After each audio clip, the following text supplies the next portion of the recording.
Hi, everybody. Thank you for joining us. I'm going to go ahead and just get started because we have a pretty jam-packed schedule today.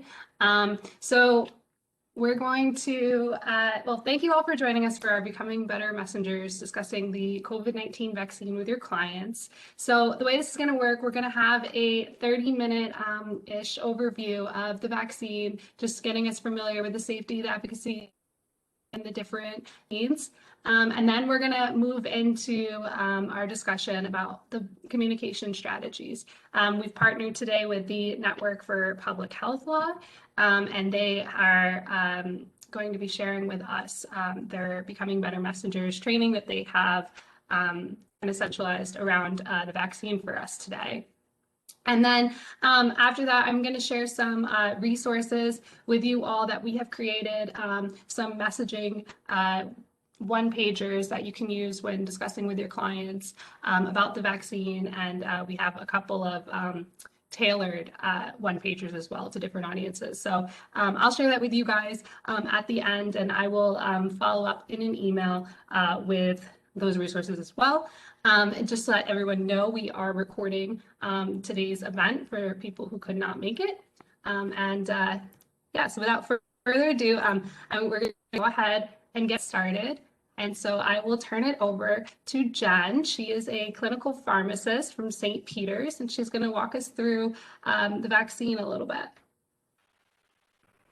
So I think, Dawn, you'll have to stop. Yeah, I'm trying to find my stop sharing button.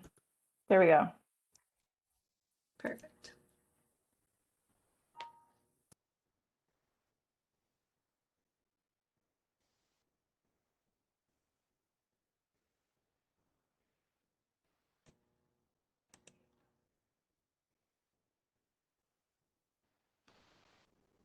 You're muted, Jen.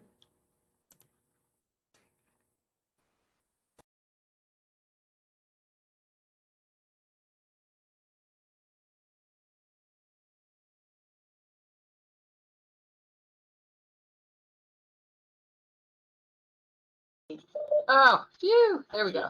Sorry, I think I got it. Okay, sorry. And so can you guys all see my slides okay? Yes. Okay, good. And if you have any questions, now I can't seem to see my chat now, so just let me know if there's any questions. I can either answer in the end or just interrupt me. Thank you, Shelby, for that introduction. I am, again, a clinical pharmacist at St. Peter's. We've been running, we just wrapped up our COVID vaccine clinic that we started on December 22nd, and we had it for many, many weeks, and our last day was March 12th. And during that time, we gave about 10,000 COVID vaccines. We used both the Moderna and the Pfizer, so I have experience with both of them. So I'm going to, we actually had a pharmacist there at all times to draw up the vaccine, just because they're a little different in dosing, and just making sure that we didn't interchange them because they're not interchangeable. So today I'm going to talk mostly about the vaccine, some of the basics, and I do have some questions that had been posed to me in the past that are in the slides. So I do want to thank Dr. Kyriakos, who gave me these slides. She actually is the, which I modified a little bit, but she's the statewide director of psychology services for the New York State Office of Mental Health. So I tailored them a little bit, I tend not to just mental health, but it goes over a nice overview of the vaccines. So today's presentation, we're going to talk about why to take the vaccine, how to get the vaccine. Shelby will go over a little more about that as well. Can I get vaccinated with certain scenarios, some of the vaccine facts, and then some additional resources that are available. So why take the vaccine? So we know that the COVID-19 vaccines are safe and effective tools, and really we need to have the vaccine to fight against COVID-19 globally. We know that COVID-19 is very serious and can cause severe and potentially long-lasting medical complications. The COVID-19 vaccine protects you. So we know that the vaccine helps your immune system build up its natural defenses against the coronavirus. And then we know that if you're exposed to COVID-19 after you're fully vaccinated, your immune system is ready to protect you. So this will protect yourself, as well as, which we'll talk about, it will protect others. So when we get vaccinated, we know that when enough people get vaccinated, COVID-19 will not be able to spread. So this means that the overall rates of infection will go down, and hopefully we know that the pandemic will end at some point. So by getting vaccinated, you're really protecting yourself as well as others and protecting your community. So we know that the COVID-19 vaccine protects everyone. When enough people get the vaccination, we also know that COVID-19 will stop mutating as quickly. And this means we will see fewer new strains. So we need to really get to a post-pandemic world where by taking the vaccine, it's really the best long-term way to get to this state. If enough people do not get vaccinated, we will continue to have surges, restrictions, and lockdowns for years and years. So we are in control of how long it takes to get there. And that's why, you know, it's very encouraging that we have vaccines, and, you know, the more they become available and the more people that get them, hopefully we can get to this post-pandemic world. So getting the vaccine. So am I eligible? So there is this website that New York State has that you can plug in your information to find out if you're eligible. I think Shelby's going to go over that a little bit as well, so I'm not going to focus too much on that. I can talk about the day of vaccine administration. So typically you really don't need to pre-medicate before you take the COVID vaccine, but after, we've always suggested at the clinic is that you can take either acetaminophen or Tylenol or an NSAID like ibuprofen or naproxen, maybe up until 72 hours after you have taken the shot, just to prevent any symptoms whatsoever. I can tell you that I did that. I did it religiously every 6 hours for pretty much 48 hours. I had no symptoms up from either shot. And then, obviously you'll wear your mask when you're vaccinated. You'll receive, it's an intramuscular injection in your upper arm. You can choose which arm. Typically, we say to do your dominant arm, because then if you move it about more, it's not as sore.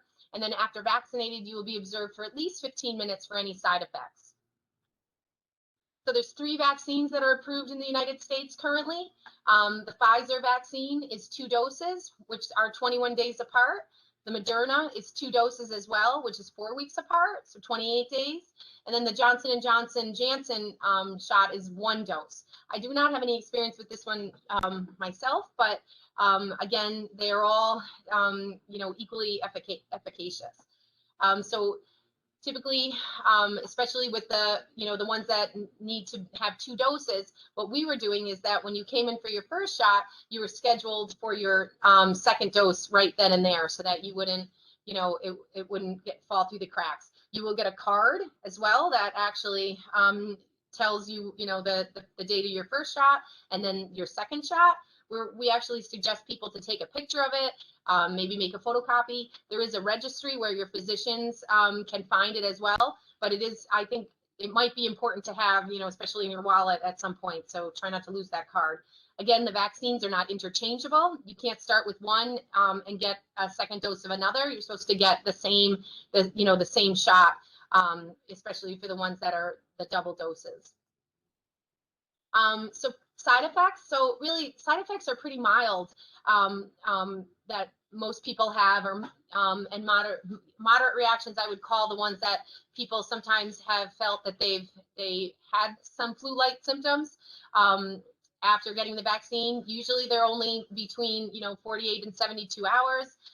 Doesn't mean you're sick with COVID-19. Obviously, it's signs that your immune system is getting your body ready to fight the COVID-19 infection. So it's typical to like what you see with other vaccines, like the flu shot.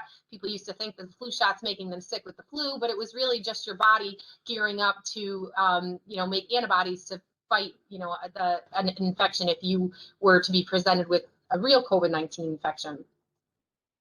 So in people that have side effects, probably the most common reactions, obviously, is arm soreness or swelling. So, it is an IM injection, so people tend to have a sore arm from that. Some people have had a low-grade fever or chills, but again, it's usually only up until about 48 to 72 hours. They might feel a little tired and headache. Again, the reported side effects are really similar for all 3 of the vaccines. Some people may have a delayed reaction, a redness, itching, or swelling around the site of the injection. Doesn't mean that they cannot get the second dose. That's just usually, it's an injection site reaction. And again, some people have reported that side effects are more common after the second dose, and that might be because your body is actually now building more of a response. It had an initial shot, and now you're getting the second. It's kind of it's probably stimulating your body a little more. But again, some people have had no side effects. I had no side effects for either shot. Again, typically the side effects go away within 24 to 72 hours. Some people found it helpful to schedule some time to rest after your second dose. So some people tried to get it on, on a Friday so that they had the weekend, or depending on what their work schedule is.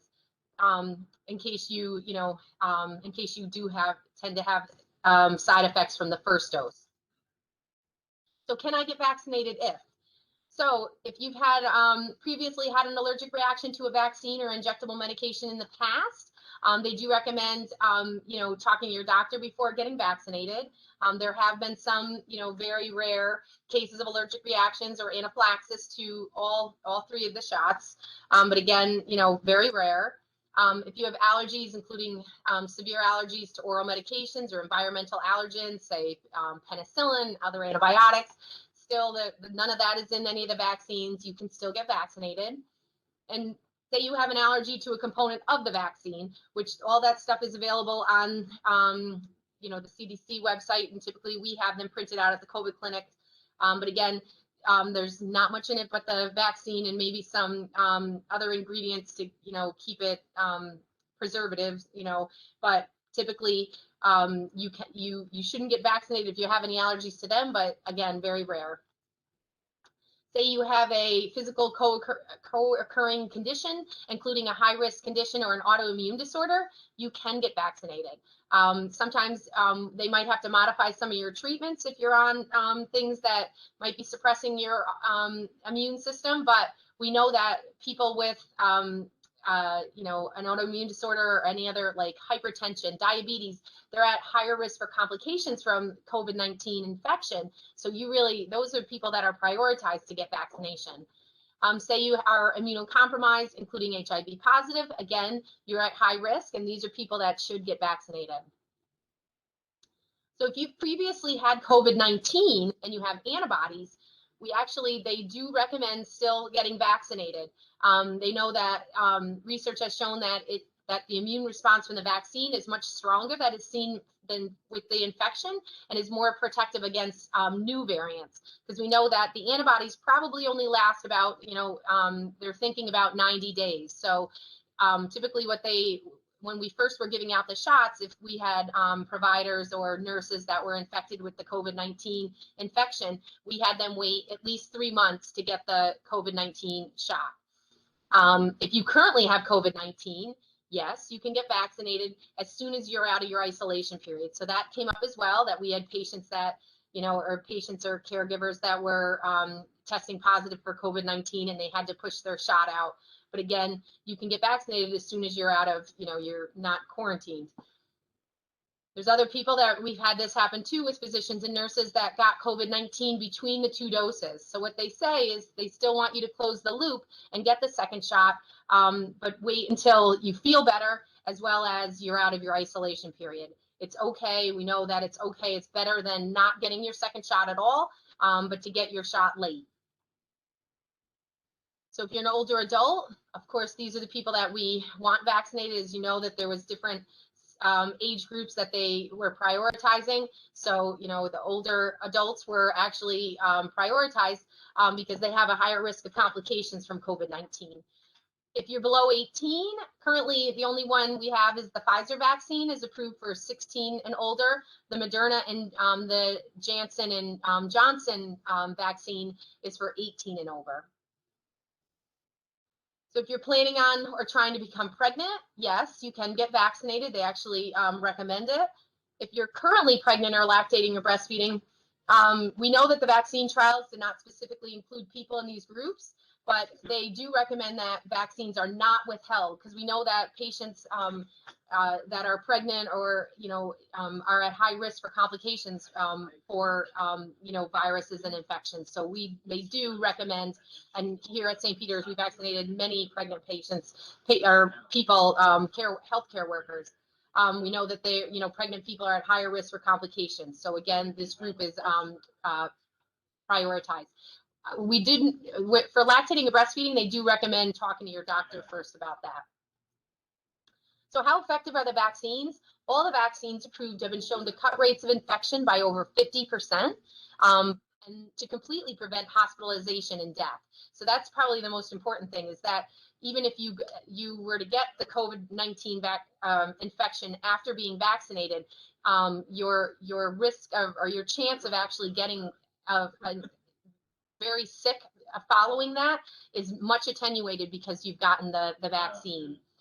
If you are one of those rare individuals who's infected after the vaccination, your chance of serious illness or death is virtually zero. So that's very important. So is one of the vaccines better for me? Really, no. All of the vaccines are effective at eliminating serious illness, hospitalization, and death.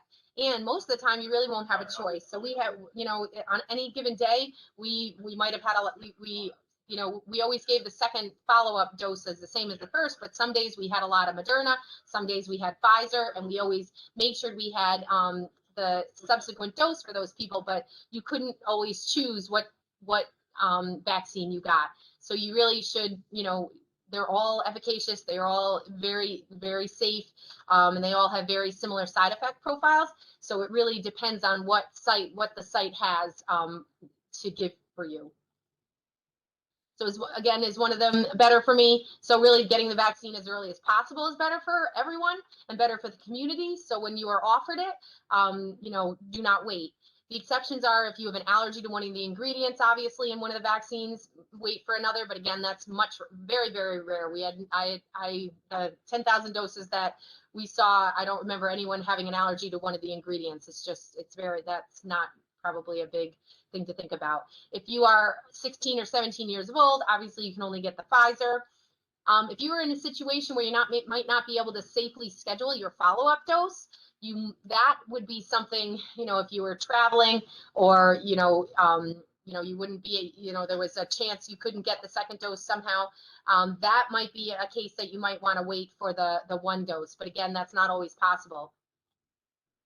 So some of the vaccine facts. How do they work? So the way they work is they, stimulate each one of them is a little different, but they stimulate your body to say, hey, it looks like the coronavirus is out there. It looks like this. You need to start making some antibodies that fight it. So what it does is it stimulates your body to actually make antibodies against the COVID-19 without ever being exposed to the COVID-19 infection. So how did the vaccines get developed so quickly? We know that there was no shortcuts that were taken in testing. We know that really it is due to several factors. Obviously, we had the existing technology. There was a lot of money put forth for COVID. We had a lot more volunteers, and it was prioritized for review by the FDA because this was such a pandemic. So how safe are the vaccines? There was over 110,000 people that volunteered to be in the trials. We know that the serious side effects, such as serious allergic reactions, seizure, development of autoimmune disorders, and death, are usually seen within 4 to 6 weeks with a vaccine.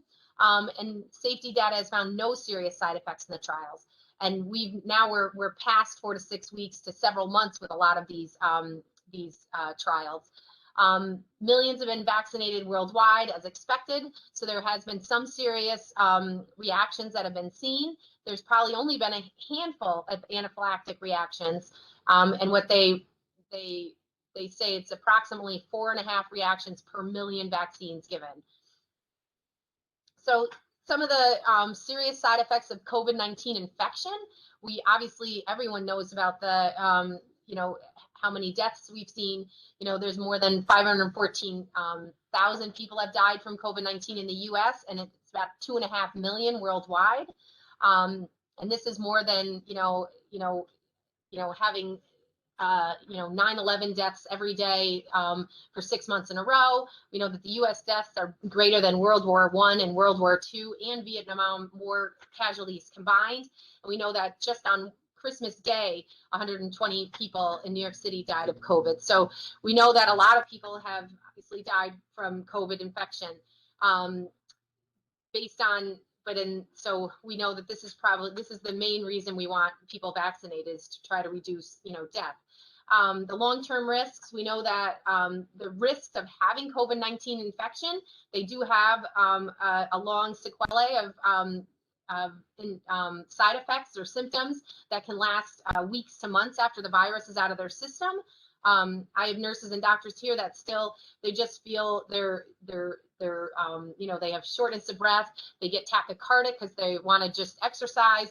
They're fatigued. They have pain. Headache is a common side effect for post COVID-19 infection. Depression.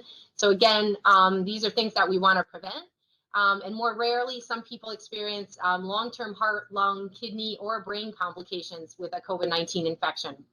So then when you want to look at the side effects of the vaccine, we know that, I said that there's about 4.5 persons per million who've had a serious vaccine side effect. And again, you're much more likely, so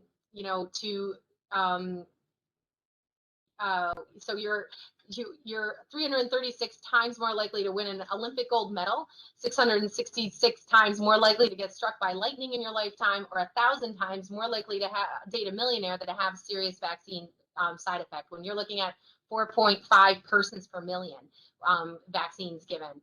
So we know that studies currently have shown no long-term side effects of the vaccine in the period in which the vaccines typically show serious side effects, or 4 to 6 weeks. This is compared to what we're seeing with the long-term risks of COVID-19 infection. So what is the vaccine? So none of the vaccines contain coronavirus. They are inactivated vaccines. You cannot get COVID-19 or any other illness from the vaccination. None of the vaccines can affect your DNA. None of the vaccines contain any chips or tracers. The Pfizer and the mRNA vaccine, the Moderna vaccine, they contain the messenger RNA code, and the J&J uses the virus to stimulate your immune system. It's modified, or we call it inactivated, so it cannot make you sick to carry a gene. And all these things will stimulate your immune system to recognize and fight the virus that causes COVID-19. So can I transmit COVID-19 after vaccination? So while the vaccine is extremely effective in protecting the person who receives it, it may be possible for people to become infected with asymptomatic COVID-19 and spread it to others.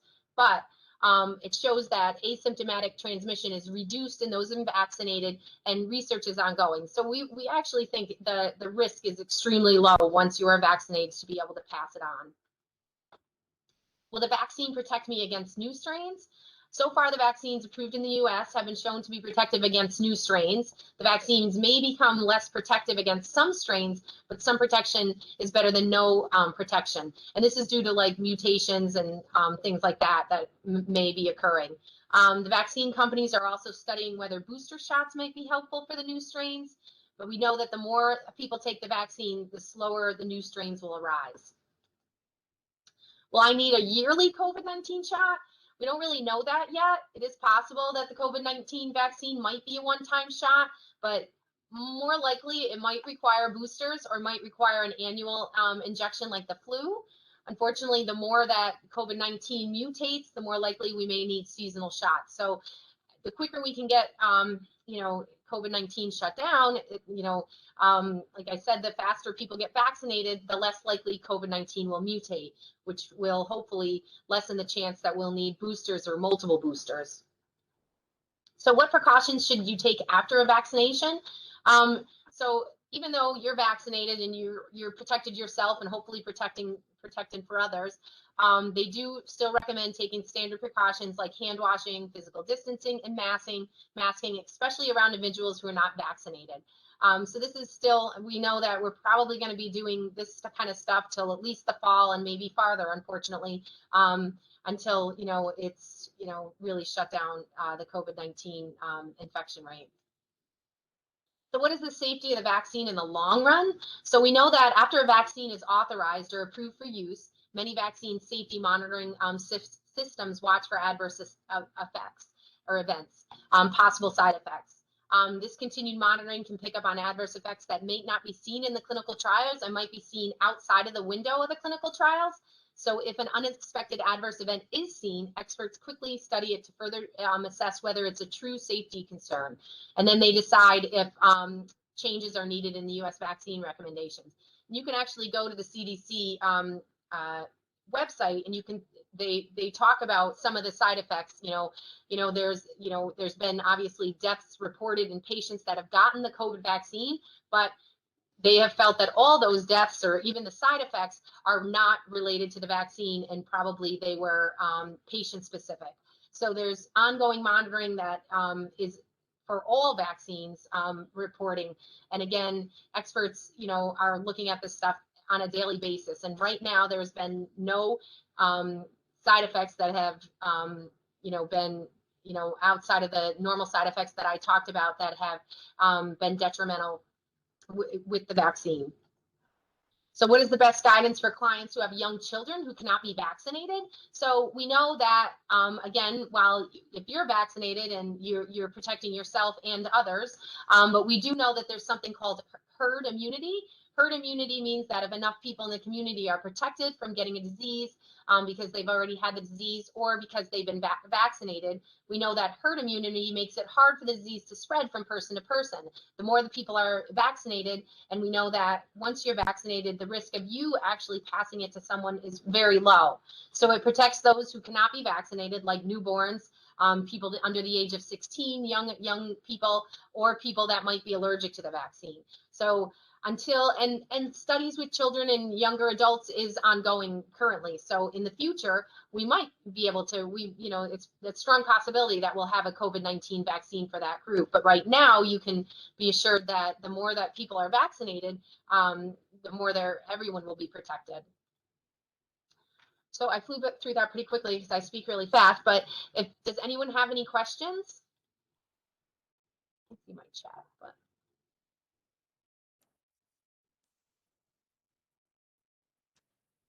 Questions? If you have any questions, feel free to put them in the chat. Or we move on to the second portion. Okay. Anything in the chat? No? Nope, I think we're all Okay, set. thank you, Shelby. Thank Take you, care. Jen. Bye-bye. Okay. All right, thank you, Jen, for that. Yep, I'm now going to pass it over to Jean and the Network for Public Health Law. So I'm going to first introduce Gene Matthews, and then he's going to introduce the other guest speakers. He directs the Network for Public Health Law's Southeastern Regional Office based at UNC Chapel Hill. He additionally serves as a senior investigator with the North Carolina Institute for Public Health that is part of the UNC Gillings School for Global Health. And he also teaches public health law and ethics for the Executive Leadership Doctoral Program in Public Health at UNC. Mr. Matthews previously served for 25 years as the Chief Legal Officer for the U.S. Center for Disease Control and Prevention in Atlanta. He received his law degree from UNC and is an active lifetime member of the North Carolina Bar. Take it away, Gene. Can you hear me okay? Give me a thumbs up. You can hear me. Okay, great. All right. So thank you very much. And thank you, Jen, for the great presentation on COVID vaccine. Very, very well done, very illuminating. And happy St. Patrick's Day to anybody else. If you're hiding behind your screens, but I'm sure you're all wearing green today. So, hey. So our goal today is to try to give you some new tools for gaining deeper insight to sort of become more authentic and trusted messengers in the communities in which you're operating in this very, very challenging time of COVID and all the other drama taking place. So this is our website. I want to talk just a little bit about Seem like can you back up one slide, please? Reverse the slide. No, other way. There you go. This is us. Okay. Too far. Yeah, well, we can stay with there. So we will have Q&As. Put them in the chat box and we will respond to them. I'm sure you will have questions because we're going to move pretty fast, and we can double back during the Q&A conversation. So thank you for the introduction, Shelby. I'm Gene Matthews. I'm here at Chapel Hill. With me in the Southeastern Regional Office for the Network for Public Health Law is Dawn Hunter, who's also a JD. We'll get to that in a minute. Why are these lawyers here? And she previously served, she's based in St. Petersburg, Florida, previously served for quite a number of years with the New Mexico Department of Health in senior management positions and in legal positions, with a lot of expertise in health equity and a deep background in public health and in health science. So anyway, Dawn will be coming at the end. Immediately after me, Barbara Alvarez Martin will present. She is with the UNC Lineberger Comprehensive Cancer Center, where she serves as Assistant Director for Community Outreach and Engagement. And she is also a brilliant doctoral student in the DRPH program that I work with, and I'm on her dissertation committee, and she's doing some brilliant research on the topic we're talking about, framing public health messaging using foundational values and trying to measure how that can be applied in better ways. And then my other colleague here in Chapel Hill is Elizabeth Thomas, who is engagement coordinator for the North Carolina Institute for Public Health, where our southeastern region of the Network for Public Health Law is also situated. And she's also a very experienced training developer and communications person. So how we're going to operate today is I will lead off and give you a quick speed talk overview of moral foundations theory as a different approach to understanding how you and your community resonate to different messages and why. Then Barbara will jump in and show you some very interesting data that she's pulled, part of it from the assessment, self-profile assessment that some of you did for the webinar today, and also work that she's doing that relates directly to what we're talking about today. Then Elizabeth Thomas will present on the importance of empathy and becoming a better messenger. And Dawn will close us up with a discussion about the key component of anchoring equity in all our public health messaging, particularly with respect to COVID. So next slide. This is our sort of overview. There's some links here to our website, Becoming Better Messengers. Dawn has also helped us put up a lot of information on COVID and health equity. These slides will be made available to you as well. So we will be able to provide them to you in PDF as soon as we get done with the program today. Next slide. So where are we today? Okay, well, this is the world that you're trying to do: community coalition building, outreach to communities, get people to get their COVID vaccines, et cetera, et cetera. And it shows why these times are so challenging. This slide is a year and a half old, and it's only gotten worse since then, but you can look at it and see that 14% of America, roughly one half from the left extreme and a half from the right extreme, are consistently shouting with each other, posting, and so forth. And the other 67% of us are in the exhausted majority. And our traditional media and our social media encourage and are fed by the screaming that's coming from the far left and the far right. So we want to introduce you to a little something different of what's the deeper understanding of what's happening here and how it may help you in your frontline work that you're doing. Next slide. So most of our material is posted on our Becoming Better Messengers webpage on the Network for Public Health Law, and the link is provided here as well in a previous slide. And some of you that took the Moral Foundation's assessment and got your confidential profile back, at the end you also had access to this website. So we will provide this to you. But today's slides, before I turn it over to Dawn, are being made available. Go ahead. Other way, Dawn. There you go.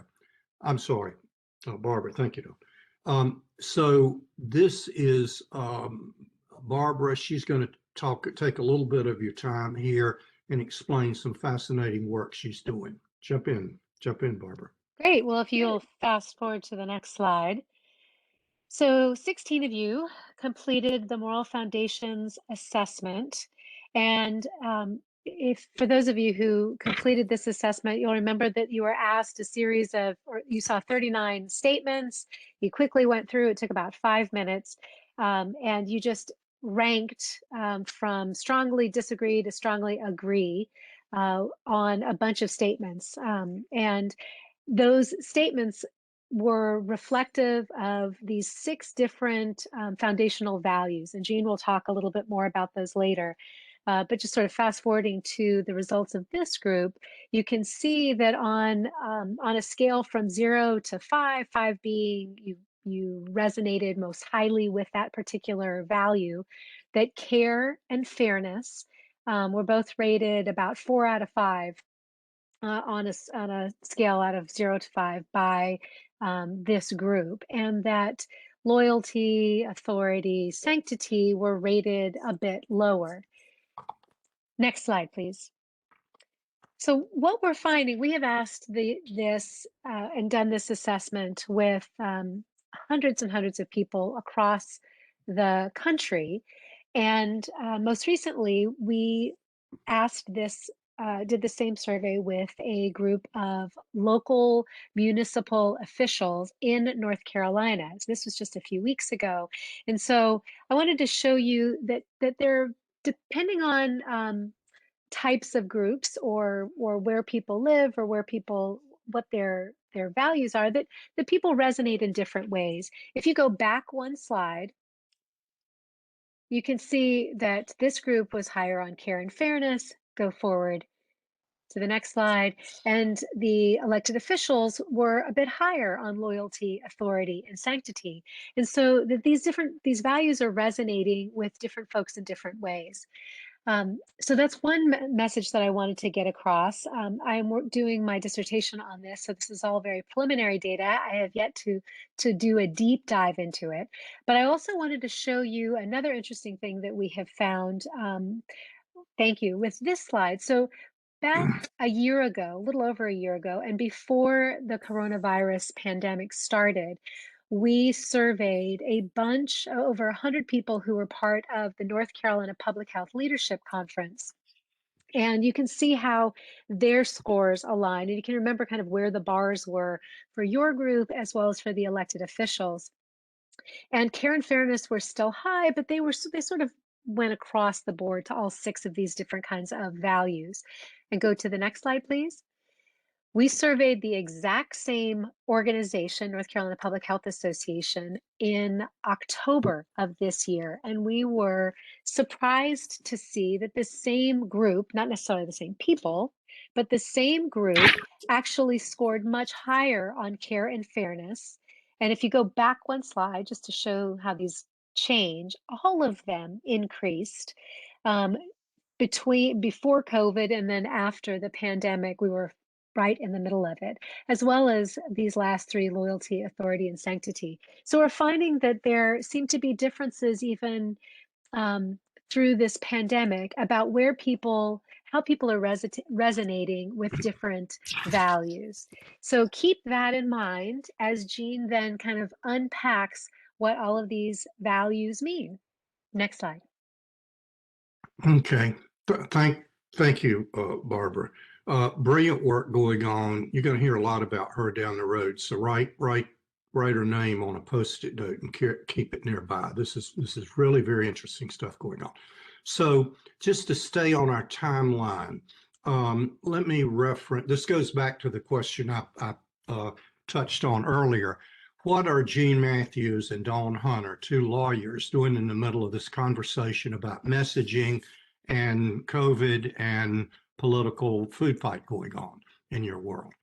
And this is a framework that we developed, our Network for Public Health Law and some close colleagues that work in public health law developed about 3 years ago on 5 essential public health law services.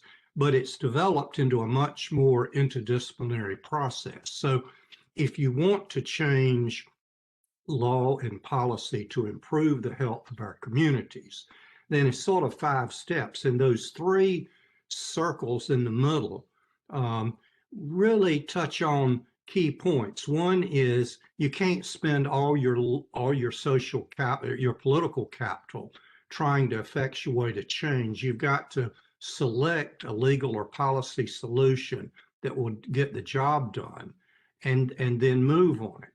That takes you to the middle oval, which is advocacy, which is what a lot of you are doing, engaging your communities, building the political will, getting the change done, whether it's a change in a law, a regulation, a policy, an ordinance, or whatever. Because the infectious disease world and the built community and the chronic disease world are all shifting, and we're always in a dynamic situation of changing our resources to meet the demands that are thrown at us. So you have to get that change put in place. Then implementing and enforcing and defending legal policy and legal solutions. You have to follow up, you have to get it done, you have to enforce the great housing code that you put in place. And this requires not just lawyers living in a cave somewhere, but an interdisciplinary collaboration of all the different parties to do smart advocacy. And we also have to do the surveillance and the evaluation and loop back around to putting the evidence out there. So this is what we do, and this is where we have something in common with you, and we're wasting our time as lawyers unless we can get a solution that has practicality that can get implemented. Next slide. So here you sit with us in the middle of this perfect storm. We've got at the top the coronavirus epidemic. That has triggered the economic crisis that Albany, New York is just as much a part of as North Carolina or Florida or anywhere else. It then has shown a laser beam spotlight on the structural racism in this country and the need for more devoted attention and change on health equity. It also then has kicked over accentuated the polarization of our democratic process, greatly put on steroids by social media, which in its algorithms reinforces those kinds of messages and de-emphasizes the moderation and civil conversation. And then hanging out there at the 9 o'clock position is climate change, which, if you think about it, can trigger all of these because it's here. This is not something transient. We're dealing with climate change that creates emerging infections, and we go around the circle. So we're all sitting in the middle of this. So next slide.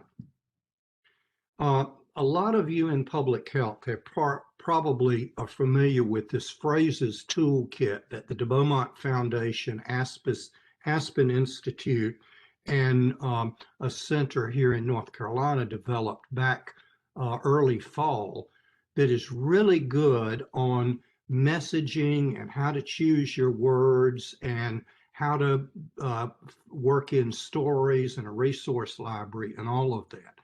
And this is very, very helpful. I call this to your attention. The link is there. But what we're doing today is going a level deeper to why do these phrases work and those phrases don't work, and what is going on in me and in the audience I'm trying to talk to that sometimes connects and sometimes you miss them cold. So next slide. This takes us to Jonathan Haidt and his 2012 book, The Righteous Mind, why good people are divided by politics and religion, and kicked off this whole field called moral foundations theory. And just quickly, it's based on sort of an understanding of evolutionary moral psychology, that the way we're raised, the way our culture operates, our history, we inherit these intuitive values that are shortcuts that, based on works of George Lakoff, it goes all the way back to early psychologists and Jung and that sort of stuff. Of our intuitions are much stronger than the frontal lobe of our rational brain realizes. So in particular, our social and political judgments are particularly intuitive. So most of the time, it's that 20% intuitive elephant that sort of guides our thinking in a lot of these decision making. And our rational brain is the little person sitting up on top thinking that they're in charge. But in reality, most of the time they're sensing the way our intuitive elephant is leaning and come up with rationalizations like lawyers to justify why it is we feel this way about politics or religions or social policy or whatever. And most of this is pretty intuitive. Now, what Haidt did, and there's been a lot of really good social research that can be replicated, that lays out, next slide, the 6 fundamental foundational moral values that we all resonate to one way or another. So I'm going to quickly go through these speed talking, and there's more material we'll give you if you'd like to double back and watch an 8-minute video of Jonathan Haidt explaining them much more eloquently and without the Southern accent, but he's not as colorful as I am. So what can I say about it? In any event, here are the 6 values, and each has sort of a polar opposite working with it. So I'm going to run you really quick through this, and you can double back later if you want to know more. And we also do skill building workshops on this as well. So care and harm. Care is our intuitive resignation to compassion for the vulnerable and intolerance of suffering. You know, our ancestors wanted to take care of themselves and their family and maybe their tribe, okay? It's hardwired in us. The second piece, liberty and oppression, is we as Homo sapiens crave free choices and actions. When our ancestors, wandered out on the Serengeti plain, we like that idea of poking around and seeing what's going on. And we're not tolerant of bullies. So Jane Goodall's work on chimpanzees showed that at a certain point, a certain tribe that has a bully in it will finally rebel and drive the bully out. We don't like bullies because that disrupts the competitive advantage of our social group. And that leads to fairness and cheating. People want to be treated fairly to get what they deserve, and we are not tolerant of free riders that are cheating the system. So I spent time, about 3 years, my wife and I, after law school, settling World War II claims in Micronesia. And we went to some very remote atolls that were subsistence survival, and with maybe 300 to 500 people on a remote atoll, and you had to harvest the coconut and catch the fish and make the breadfruit and all of these things. And if you didn't do your fair share, you could get voted off that island. And this was not a reality show on cable TV. Loyalty and betrayal. We all want to trust our group identity.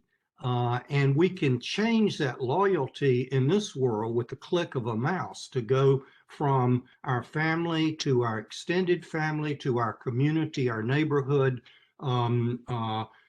civic association, to our city or our county around Albany, or to our favorite football team or whatever. Click, click, click. Political parties there as well. And we isolate those who betray us. That doesn't help good group cohesion and our competitive advantage. Number 5 is authority and subversion. This is the competitive advantage of organized groups. And it's intolerance of those who subvert the system. So the icon here is Alexander the Great. He was a great leader, and he exercised his authority very shrewdly, and he didn't capture the next country and enslave them. He said, come on and be part of our big red team here, and we can go on and capture other parts of the world, and it's going to make everybody better. Well, that's a good leader. And, he conquered the whole known world at the time, his known world anyway. And with that is the intolerance of those who subvert the system. So if you're a Marine recruit on Parris Island, you're taught early and often, don't buck the system, private. You need to, get along with it. So this is hardwired in us, as well as deep knowledge is imparted to you in various ways on that. The last one is sanctity and degradation. So this goes beyond simply religious doctrine. This is that part of the human spirit that's elevated and pure. We all sense this in deep moments in our life of births and deaths and weddings and various events, graduations that we're all a part of with our family or with close people we're close to. And we have an aversion to personal degradation. Now, the important piece of this is that these 5 values, which I just sped through, clearly can be measured, and this data can be replicated. And sort of what Barbara just showed you is how it can even change over time in the same cohort. Like the North Carolina community is looking a little different on its face now from what it was before COVID. So all this helps us unlock. So Haidt did all these different cohorts, and after doing a sabbatical, I think in South America, he came back and he did a large valid profile here in the United States, and he found the most interesting thing, differentiation about how people in the US resonate differently to those 6 values. And he found there was a big difference between US political liberals and US political conservatives. Next slide. So this is where how the liberals view this. The overriding value is care, score high on liberty and fairness, just like your group did. And very heavy, the overarching goal here is caring for the weak, preventing harm, and focusing on rights and fairness as a quality of outcome, okay? And you see the liberals score much lower over there on loyalty, authority, and sanctity. No surprise to me, I was 25 years at CDC. Once I read this, I went, duh, because whenever we were trying to encourage vaccination or labor safety or obesity control or opioids or whatever, we were messaging around care and liberty and fairness. And we wanted to kind of stay away from these other values over here that seemed politically loaded, and we twitched when we started getting involved in them. Okay, so contrast this with the next slide, which is the conservative moral matrix. They also, if you look at the first three, care, liberty, and fairness, score high on those, but they really score high on loyalty, authority, and sanctity. And their overarching norm here is to preserve the norms and treasured institutions of society. And that makes good sense. Now, if you put these two together, you get sort of the money slide here, and I'm sort of winding up here. I'll stick the landing in 5 minutes here. This is called, what Haidt called this, a conservative advantage, where you see the two put next to each other in the red and blue bars, each left and right. So a couple of pieces to this. Again, as Haidt pointed out and is obvious here, liberals score high on the first three and low on the second three, whereas liberals, when polled, know they score high on the first three and low on the second. But when polled, liberals think that conservatives are the reciprocal, that those conservatives don't care anything about liberty, care, or fairness. They're all about, acquiring all the money for themselves or something like that. And they're wrong. So the data shows clearly that conservatives score pretty evenly across the board. And this is what Haidt calls the conservative advantage, because the liberals, the political liberals in this country, are only playing with 3 cards most of the time in a 6-card deck. The conservatives have a more accurate knowledge of how these intuitive values resonate, and they resonate to all 6. Now, also the conservatives clearly understand that the liberals misperceive them as scoring low on the first 3 and high on the second. And the conservatives also readily understand the profile of liberal value. So this makes for a very interesting layout here. So if you just click one time, Dawn, I think, yeah. So this also gives us insight into a significant public health advantage at this moment. So if you think about public health, next slide, public health does resonate to all 6 of these values. We're deep. I stipulate for the record, Your Honor, in the time remaining, that we score well on care, on liberty, and fairness. We're all about caring for those in need. We're about social justice. We're about equity. Okay, but the other 4 values, the heart of public health is community coalition building. That's what some of you, I'm given to understand, are doing today. We are loyal to those communities to a fault. Authority, public health is a police power doctrine. Quarantine, food inspection, etc. We will quarantine your ass if it's necessary in order to prevent the spread of viral encephalitis in a school, or multiple drug-resistant tuberculosis case and compliance is not being adhered to. Okay. So we don't like to talk about it much in public health, but when push comes to shove, public health will do this. And then the last one is sanctity, and it's sort of the nobility of when others are running away from the fire, we run towards Ebola, or we run towards COVID-19, just like the healthcare workers, healthcare providers are doing, just like the firefighters, emergency response people, etc. So we have some advantage here. So next slide, let's go back and you'll see how you scored on this. And it's important to look at your score on those 3 values on the right: loyalty, authority, and sanctity. You're not down there below 1 or below 1/2. You get this. And part of what we're doing is sort of opening the door here, that there's something you always knew, but you didn't know you knew it. That's the way this experience was with me. So next slide. How this plays out then, community health and civil discourse. So we in community health, if you click, are all in, we're also in the heart of public health is local coalition building. So next, we need to be,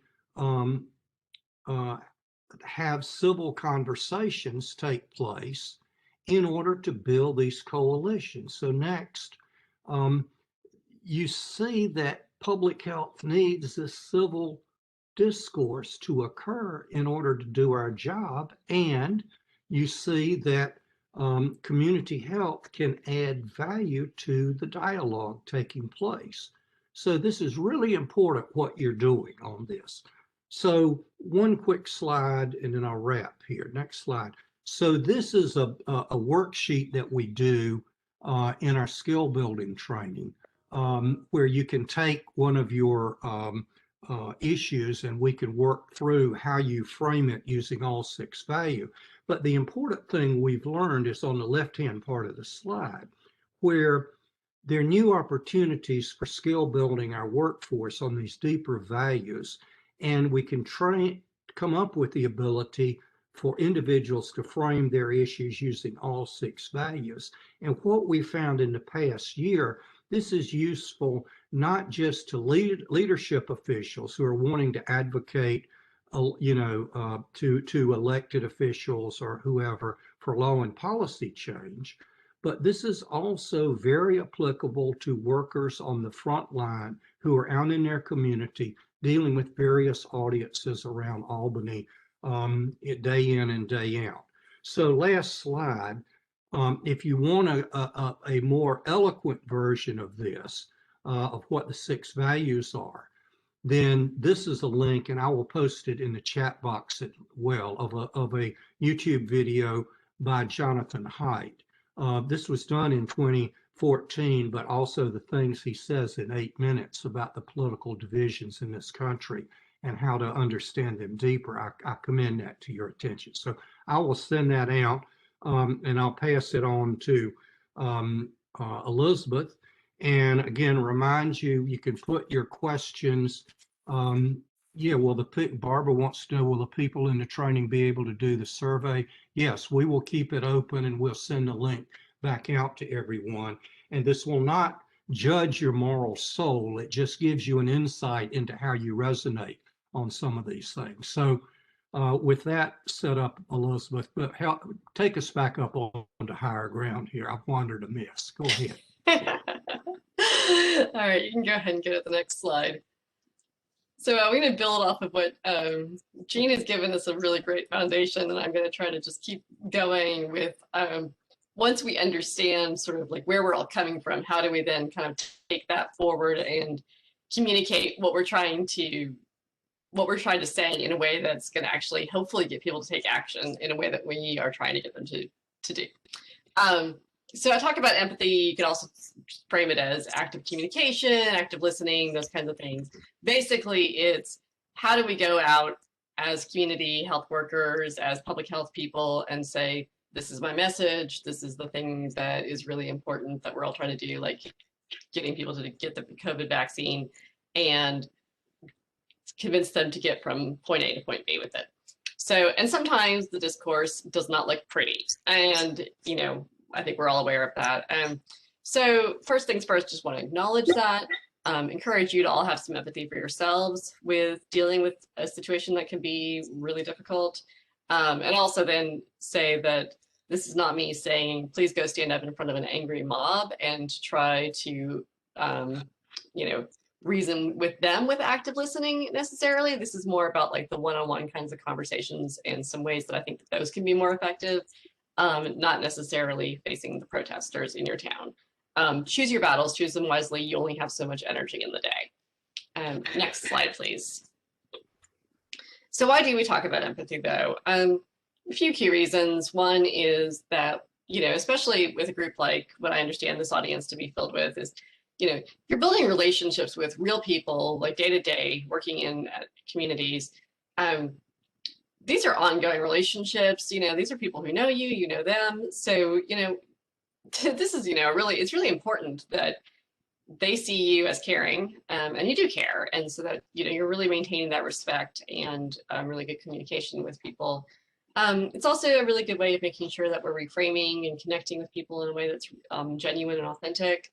And then the third point is the one that I really like to hammer home when I'm giving this kind of a talk, and that's that when we work in public health, it's really important that we are building and establishing and maintaining trust with our communities. So I like to talk about becoming trusted messengers, because public health is a long game. I think we all know that, but I really like to reiterate it. The message that we're working on at the moment tends to be centering around COVID. That's not the message that we were working on a couple of years ago necessarily, and it's not the message that we might be working on a couple of years from now. So I think that as important as it is that we're all communicating about messages related to COVID prevention and vaccine uptake, that we keep in mind that in this public health long game that I'm talking about, that we keep showing people that we care, that we're here for them, that we're listening to them, that we respect them, and that they see us as trustworthy people that that have their best interests in heart and that are going to keep engaging with them even if we don't always agree and see the world in different ways, so that even if they don't come around to our way of thinking on this particular issue, that they're going to keep engaging with us on the next issue and the one after that, so that we can hopefully eventually come to a consensus on important issues around public health. I think if we just keep butting heads on issues, what we're going to do is we're going to lose our audience, and then we're going to keep losing on other public health issues, and that's not what we want. I think that we have to keep in mind a sort of sense of humility and remember that empathy is partly about honoring the fact that the person in front of us has a different set of life experiences, a different set of education or training that might be just as valid as our own set of fabulous life experiences and sense of being right and our own education and everything. Like, we can know that we're right all day long. It doesn't matter if we can't connect. Next slide, please. So the first thing that I try to help myself remember most of all, and maybe you're all really fabulous at doing this already, is reframing. So when I go into a difficult conversation, it's that question, that sort of fundamental question of why would a person who is reasonable, rational, and decent do what this person is doing? Or another way of looking at that would be to say, why would a person who values care and fairness do what this person is doing?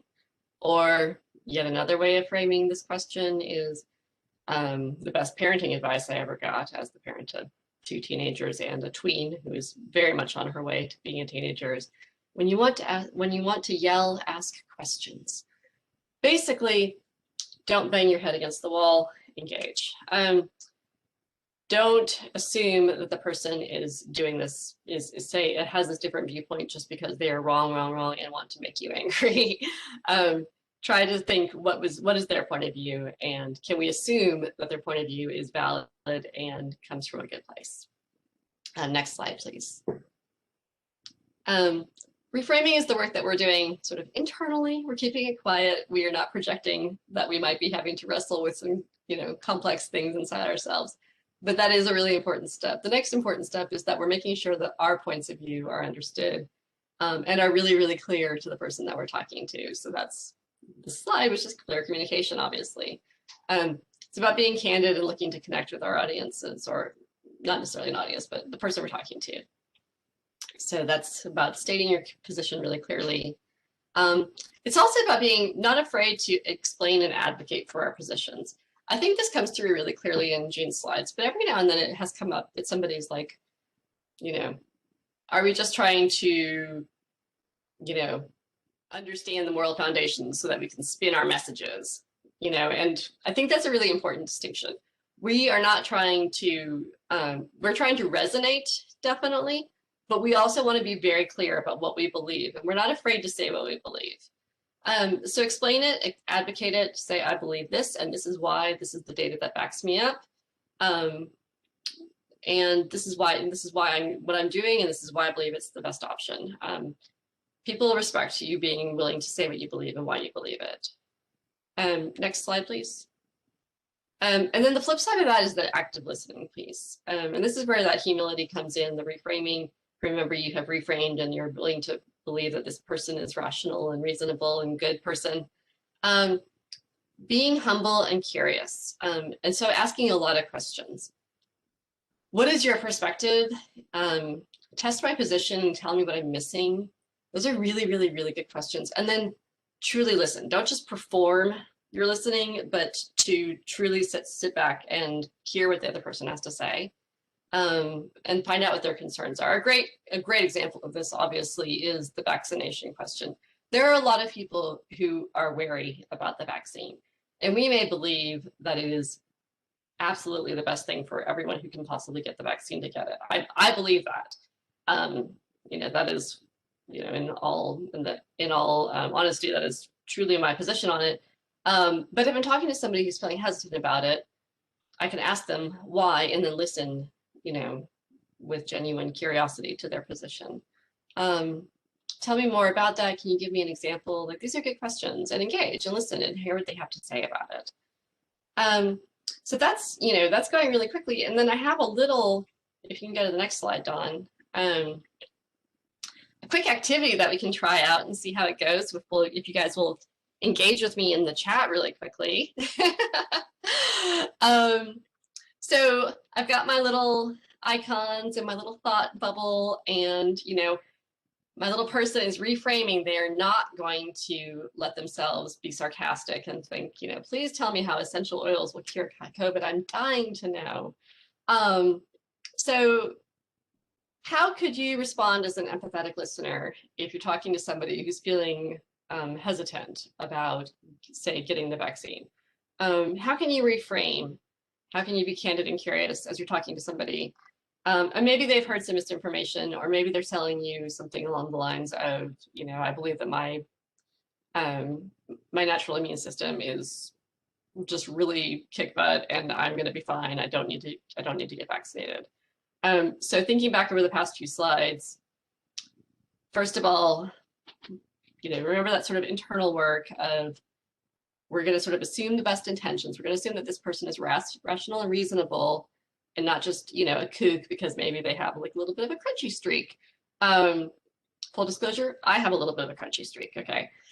Second of all, what can you say about yourself?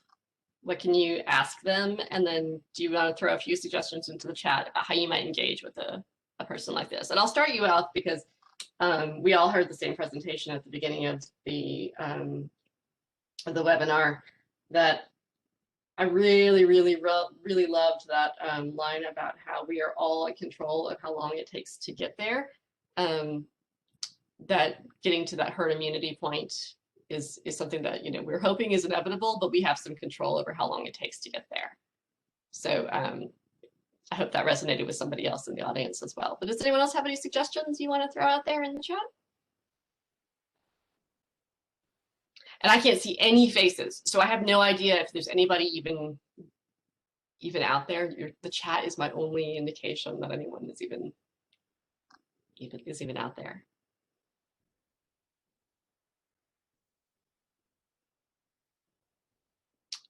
Thank you, Dawn. So have any of your friends or family been vaccinated yet? What did they think? That's a fantastic question. I love that.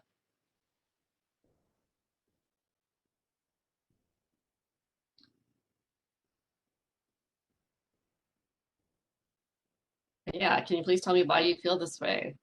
These are great, and these are really great open-ended questions too. I really want to point that out. What are concerns that you're having about the vaccine? All of these are really great. They're not leading questions too. They're not like, no, I can't think of an example of a leading question. But they're not leading you to the. They're not saying, can you tell me how wonderful it was for your family when they got vaccinated? That's a leading question. But those are really great examples of, how have you felt about other vaccines in the past? These are all really, really good questions. I'm going to talk about reframing just a little bit. So when I brought up the control, we are in control of how long it takes to get there. And please keep putting your suggestions in the chat if you have some more. I'm thinking like a reason why a person might be feeling hesitant, who's rational and reasonable and all that kind of stuff, is that people feel scared and out of control. And so you can sort of speak to that if you're thinking like maybe a person is feeling hesitant because this is a new virus and that's scary, and this is a new vaccine, and some people are hesitant about new vaccines, and that's also scary. So, you know, that's something that we might want to speak to. Brett says, I'm not sure I would say this, but I think that some issue is important to understand from a cultural context. And yeah, I definitely, you know, definitely there are different, you know, this is interesting, I think, because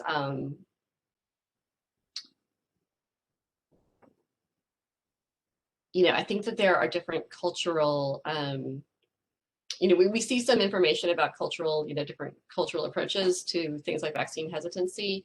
And definitely there are some that are very well known and established. Although the group that is currently most vaccine hesitant in the US is white Republicans. So you can look at them as a cultural group, but they're also considered like a fairly dominant culture. So I feel like we don't have time to parse that necessarily. What aspects of the vaccine concern you? That's a great question, because you can definitely like respond to that with very solid resources, you know, and depending on, you know, what aspects we're talking about, you know, you can sort of steer into scientific aspects. You can, you know, there are a lot of different ways you could go with that. I'll also point out that there's like, you know, I brought up, you know, I admitted that I have like a crunchy streak myself. So even though I'm picking on the essential oils culture here in my slide, and I wouldn't point to essential oils as being a cure for COVID. Please let me be very, very clear on that. You can always say like, you know, if you find essential oils like soothing and complementary as part of like your normal like routine, there's nothing saying that you can't keep doing that and get the vaccine. You know, there's ways of like sort of incorporating and respecting people's cultural or other traditions, in addition to encouraging them to do best practices of public health. So I'll just throw that one out there as well. I don't want to take up more than my fair share of time, because Dawn's presentation is really excellent and she's up next. So let's go on to the next slide. But thank you very much for joining me in that that exercise. I do have a few more tips, and then this is I believe my penultimate slide. So here are a few more tips that I wanted to bring up. So I think some of these are really obvious, so I'll go through some of them quickly. Empathetic messaging tips for COVID-19. Avoid naming, shaming, and name calling. So avoid being sarcastic about somebody's essential oils practice, like I was just doing on the previous slide. I think that's really obvious, but you know, I do see people doing that. I see public health professionals doing it, like on social media and stuff. So like, while you might not do it face to face with somebody, be really mindful of it. You know, if there's any chance that that somebody in your community could see you doing it, I would be really careful not to do it. Offering a sense of control, like the example from this slide predates our fabulous presentation at the beginning, but that sense of control thing is real. It applies to a lot of different things, but if somebody's not wanting to wear a mask, you know, there's a whole like, you can wear this kind of mask or that kind of mask, but we're all going to wear a mask together. You can have this vaccine or that vaccine. There's advantages to both, and they're both safe and effective. Enlisting trusted partners is another really great one. Sometimes I'm not the best messenger for every single message, and that's totally okay. I might find it really useful to bring in a great partner who's, you know, somebody who's, somebody that's like, who's a local sports team person who is enthusiastic about vaccination might be a great person, like, because I don't speak sportsing. I don't really know how to talk to people who are sports fans. That might be a great person to come in and talk. School principals, faith leaders, school principals are among the highest trusted people in communities according to Pew. So, just like thinking about like who else in your community can talk to people, think about those other benefits, like your local influencers if you want to use social media talk. Emphasizing benefits over threats is always a good thing. People would rather hear about what's good and what's in it for them than, you know, the threat of quarantining your ass, as Jean likes to say. Oh, and by the way, I just saw this wonderful comment in the chat that I'm going to just call out and say, using the term anti-vax as well can also come off as name calling. Absolutely true, and very worth lifting up that that comment. Yes, name calling, even if we think anti-vax is totally justified, like it comes across as very hostile from the public health community. So we should just say maybe say vaccine hesitant or something like that. We can be respectful even with people who disagree with us. All right, one more thing is acknowledging the pushback and then telling them what you're doing and why you're doing it. Like, I totally get it. Sometimes it can be a little bit, you know, intimidating to do, you know, to do something new, or, you know, sometimes, you know, I got distracted by the really good chat comments and lost my momentum. Acknowledging the pushback and then telling them what you're doing and why you're doing it. I acknowledge that this is a new vaccine, but the thing is, we already had a head start because we know so much about how to develop the vaccine. This vaccine actually hasn't been rushed. It's just that we were able to develop it really quickly, which is amazing. Yay, science. I'm going to get it as soon as they tell me I am eligible. I'm getting it because I want to protect myself. I want to protect my family. I want to protect my community. I can't wait to have this pandemic be over. It's super exciting. Next slide, please.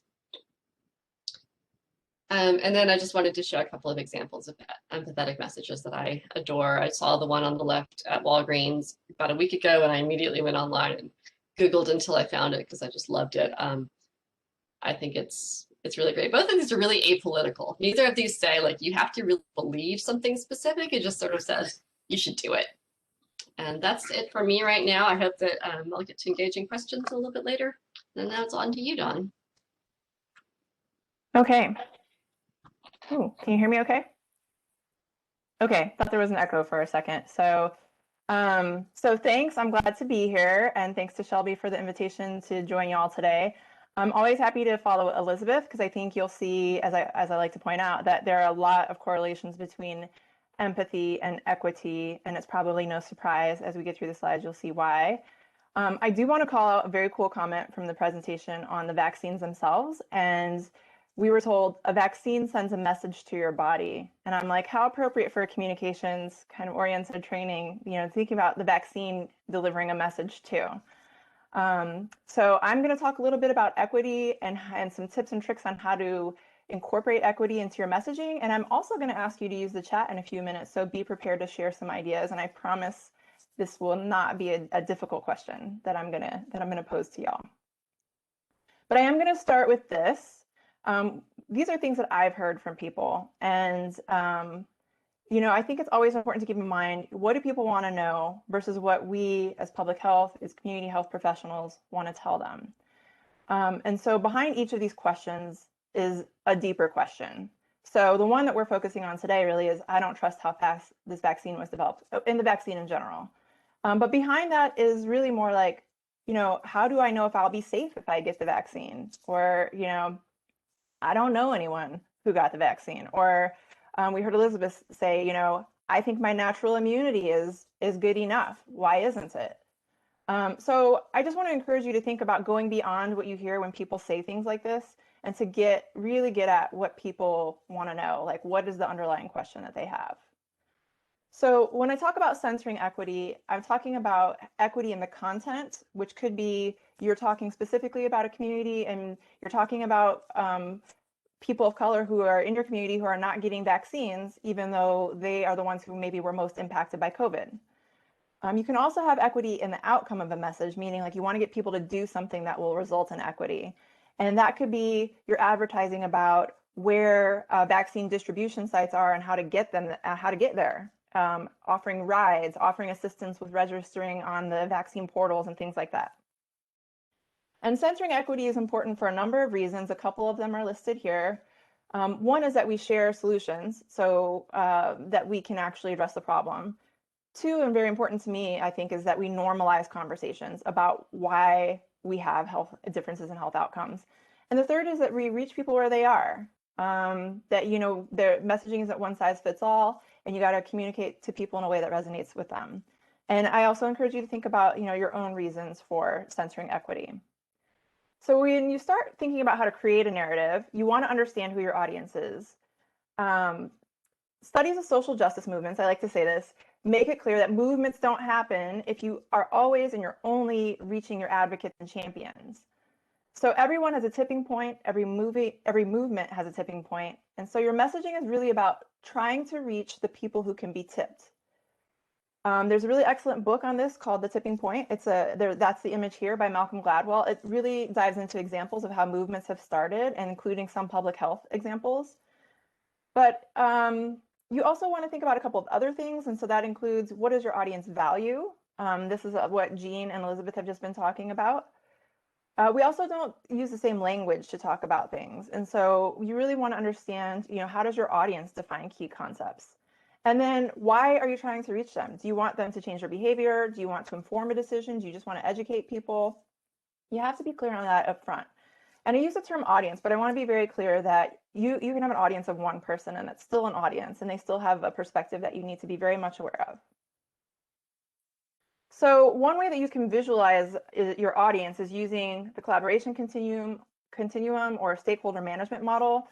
And like I was saying, your advocates and champions and people who are leading are already going to be responsive, right? They're already going to do what you're asking. These are people who are going to get the vaccine and need very little persuasion. They do not need the same message as people who are on the fence. And then you also have people who are just resistant. You are never going to reach them. And if you do, it's going to take a lot of work, right? Somebody who doesn't think that COVID is real is very hard to convince otherwise. And you're not trying to necessarily craft a message for them. So what you want to do is think about messaging these groups here. Those people who are curious, who are aware, neutral or supportive. What does it take to reach this group of people? Because these are the people who are on the fence. They may know a little bit about the vaccine. They may be aware of the conversations and some of the science. Maybe they just don't have an opinion at all. They're tired of hearing about it in the news. They might be supportive, but still have reservations for whatever reason. Maybe just, as we went going back to the idea of personal safety. So these are how you're going to try to message, who you're going to try to message. And I put a circle around unaware because like people who are already advocates and champions, people who are unaware are just need a different kind of message. You're trying to get different kinds of information to them than the people in the middle. So how do you start? I want to start by saying that you want to assume, I think it's really important to assume that people want the same things. And if you assume that that's true, then you find a way to communicate with them in a way that matches their values. And those are the values that you heard Jean talk about. You also want to connect to history. So where did the issue originate? What is the history of your community? Why is it relevant? Or to other relevant facts. So there was a recent focus group on Twitter. The videos of the focus group were posted on Twitter where they were talking to conservative Trump voters about why they were hesitant to get the vaccine. And that was really important because they had Tom Frieden, Dr. Frieden, come on and talk about 5 facts about the vaccine. And after he presented his 5 facts, and literally all he did was say the 5 things in a row, the focus group moderator asked the group, did this change your opinion at all? And almost everyone in the group said yes. So all the things that he shared were relevant to that group and influenced the way they were thinking about the vaccine. So once you have this history or other relevant facts, you want to draw a through line to the issue today. You want to connect those facts to whatever the current issue is that you're trying to address. So in this case, people may be not wanting to get the vaccine or being concerned about it. And then focus on solutions. So and in a positive way. So it's really important to have an asset-based perspective. People want positive reasons to get the vaccine, not negative ones. And so as we heard from Elizabeth, this idea of being able to do the things that we used to do, being able to hug each other in that last image that she shared, those are all really positive reasons that are motivational for people. So it's also important to focus on places or conditions rather than people, or systems over individuals. And this is important because we don't want to reinforce the idea that the reason that people have poor health outcomes is because of their own choices. It's not. It's because of the social and structural barriers that they face to being healthy and staying safe. So you can only choose from the options that are available to you. And if all of your choices are bad, you necessarily are not going to make a good choice. You might just make the best out of the choices that are available to you, and it's still not good enough. So examples of what that could look like on the slide, you might hear African American people in this community have more cases of COVID-19. We hear that a lot during the pandemic. But it's important to flip that and say, no, no, no. COVID-19 is more common in communities that have a higher risk of asthma and COPD due to environmental hazards. Then you can bring in your facts about what communities that affects. We know from research that these are communities of color predominantly. But don't lead with that. Start with, what is the structural issue that needs to be fixed? Communities near environmental hazards and the risk factors for asthma and COPD that make people more vulnerable to COVID-19. So on this slide is actually, there are two more examples. On the left is Brittany James, a physician who is a professor and co-founder of the Institute for Anti-Racism in Medicine. And she says, instead of the healthcare community asking how we can get Black folks to trust us, we should instead be asking, how do we become trustworthy? And I like that because it's about taking ownership of your own role as an institution in creating the health outcomes that people are dealing with, and that you build trust by acknowledging that. And then on the right-hand side, I love to share this because it's just a great example from the New York Times. And the headline is how decades of racist housing policy left neighborhoods sweltering. We know from redlining, and you see redline neighborhoods here, we know that redlining has concentrated communities of color all across the US into neighborhoods that have less tree cover and less green spaces. And it isn't all about individual choices about where to live. It's about laws and policies that shape, and in this case, limit the choices that are available to you. So they may limit your ability to buy a house. They may force you into a situation where you have to rent. They may make most of the affordable housing in lower income and unsafe neighborhoods. So again, focusing on people can reinforce ideas that disparities exist due to personal failings or poor choices when we really know that it's a system that's designed to ensure that some people do not have equal health outcomes. So I very quickly want to talk about storytelling, and I have just a couple minutes left and then we'll get into Q&A. And I'm not going to go into everything on this slide, but I do want to say that we know that storytelling is important because of all the things that we heard about from Elizabeth about empathy and human connection. And we know that also from research, people are more likely to remember information through storytelling. I know that this is going to date me, but I was a huge fan of the show ER. And I didn't know this, but I went back and looked at it later. And there was an episode that talked about HPV and cervical cancer. And they surveyed viewers both before and after, and I think 6 weeks after the show aired, to measure whether or not they recognize the connection and then retain that knowledge later. And it turns out that they did. The story that they shared in that particular episode was powerful. And then 6 weeks later, or however long it was after, people still remembered the connection between HPV and cervical cancer. So as Elizabeth said, just remember that sometimes we're not always the best messengers, but there are other people in our community who are, and bring in the facts later. People, I love the phrase, people want to know that you care before they care what you know. That's very true, and try to always stick by that. And then on the right column are just some ways that you can use storytelling. One example I'll give very quickly is from Humans of New York, because it's just such a great example. I love these stories. They give me faith in humanity. And this particular one, this young woman and her family were in a car accident and where her father lost his life, and she had severe injuries to her hands, and she had been a piano player. And her father was an organ and tissue donor, and her mother asked that they save some of his bone. Well, the daughter, after multiple surgeries, still was not able to regain the ability to play the piano. And I think it was years later, her mom said, hey, we still have this bone from your dad. Maybe they could try to do something with this. And they were able to reconstruct her hands, and she's able to play the piano again. And it's because that her dad, they saved this bone, and he was able, and he also was an organ and tissue donor. I think that's a really powerful way to explain to people why this particular act is so important for saving lives. So now's the chat activity, and one of the questions you might have is, if I'm thinking about how to craft a message, where do I start? And so where you might start is thinking about other words that you could associate with each of the moral values, and you would use those in your messaging. So if you will, use the chat. And I think some people, if you can change to send to everyone, and I hope you are not stuck on just sending them to me directly, but I will call them out if you put them in the chat. What are some other words that you might associate with any of the moral values? You can pick whichever one you like. So for care, for example, you might put concern. For authority, you might put leadership. So what are some words that you might associate with these? Put them in the chat, please.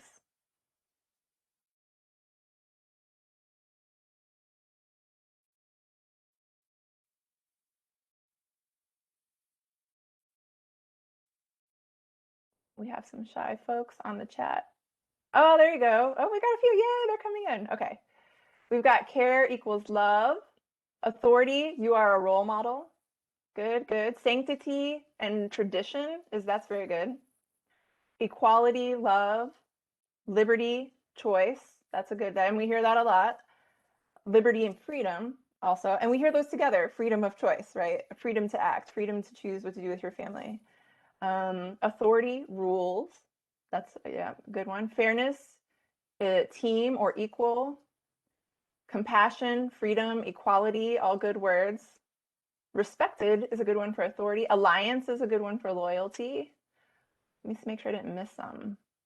I think I got them. Liberty, choice, yeah.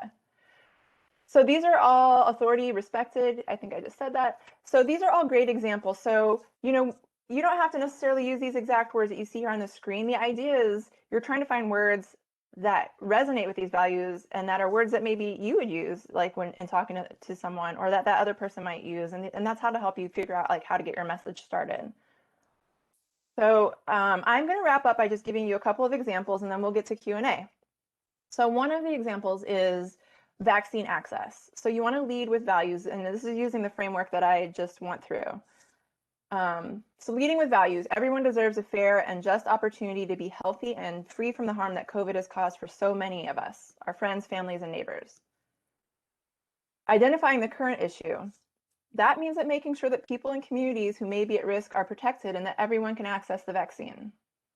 What is the historical issue or other relevant facts? People who don't have cars or access to public transportation may not be able to get to these COVID-19 vaccination sites. And then here's where you could insert data about which communities are affected. It could be some other thing that is a barrier to access. As we all know, the internet is a barrier to access for some folks. So that could be your other issue or relevant fact. And then find a solution. We can expand access to the vaccine by offering mobile vaccination sites and pop-up clinics in communities. In my community here in St. Petersburg, Florida, the faith community has really stepped up and offered vaccine clinics after church services. And we also have pods, points of dispensing that have been opened up by our EMS here. So that's one way to approach it. And this audience might be to a public health team, right? So not necessarily to an individual. But the next one might be to an individual. So this is about side effects. I understand that you're concerned about your safety and you want to protect yourself and your family. You have a right to feel that way, right? You do. Like validate what people feel. So what's the issue? Well, vaccine side effects can happen, and here was what they are. We heard about those at the beginning of this training. So then what are the other relevant facts or historical issues? Well, we know that this is actually side effects are common with all kinds of vaccines. So one thing you might want to do is relate it to a vaccine that they may have had. They might have had the shingles vaccine, or they might have had the flu vaccine, and they would have had very similar side effects to some of these other vaccines. So you can share that with them. Another thing that you might want to say, and that's important from a facts perspective, is that these vaccines were tested with volunteers from across different racial and ethnic backgrounds. And this is tens of thousands of people. And now we also know that millions of people have gotten these shots across the world. So we have a ton of data about how people are reacting. So that's something to share too, is like we do actually know more the more vaccines have been administered. And then the solution, one solution is that you're going to be monitored. You're going to be 15 minutes sitting in an observation area to make sure you don't have an adverse reaction. And when you leave, you're going to have contact information. If you are the patient's provider or contact, that might be you, but you're going to provide them information about how to contact someone if they have side effects and what to do. And then the last example is timeline. So we also heard about that today. And the value here is, the pandemic's hard on all of us. People want to get back to doing things they love and seeing the people they love. And guess what? Getting vaccinated is one way that we can do that. But what's the issue? Getting enough people vaccinated to control the pandemic is a long process. Everyone is not going to be vaccinated for months. And if you live in some states that are going a little slower, it could take even longer. And you can share data here on current vaccinations as appropriate that are particular to the community or to the person that you're talking to. Connect to other historical issues or relevant facts. So one thing that's important to emphasize is that how we've kept the virus under control until now includes wearing masks and keeping safe distances from others when we can. So those are other things that we can do to get back to normal. And the last thing is the solution, which is make sure that you're registered on any vaccine portal so that you can be contacted when it's your turn. Keep wearing a mask and watching your distance to keep yourself and your family safe while you wait. So the last substantive slide I have is just, these are tips from the CDC. If you go to the website, which is linked at the bottom there, this is targeted toward healthcare providers and talking to their clients or patients. And it includes some of the things that you've already heard. And the reason why this is important is that focus groups and surveys tell us that people trust their providers. They trust healthcare professionals. And so you're a powerful voice for answering questions and concerns and for encouraging people to get the vaccine if it's appropriate for them. And on this focus group that I mentioned earlier, that was the video clips were on Twitter, one of the facts that resonated with that group of Trump voters was that 95% of doctors who were offered the vaccine got it. That was something that was really powerful to the people who were in that group. So just think about what is relevant to those folks. And this is just a wrap up. You'll have a copy of this, of the things that you can do to center equity and messaging. And I'm going to turn it back over to Jean right now. Okay, thank you very much. You got them. You got them at the 3:35 mark. They're jumping in, so they're still here. Three quick takeaways here from this. Then last slide is obviously community health has a vital role to play amid this polarization. Clearly, vaccination is key to our strategy. Have to keep up the social distancing, have to pay attention. It's a dynamic situation. Number two, we cannot afford the luxury of contempt or condescension towards those in our communities who don't happen to share our viewpoints. Okay, it's all right. Number three, we need to build the skill sets in our entire workforce, not just the public healthy folks, but all of the community organizations, the various community builders, the healthcare community, all of the support. We have to do this as a transdisciplinary way in order to change law and policy to meet these new challenges. So we go out with John Lewis. This is what Dawn was saying. This is what Elizabeth was saying.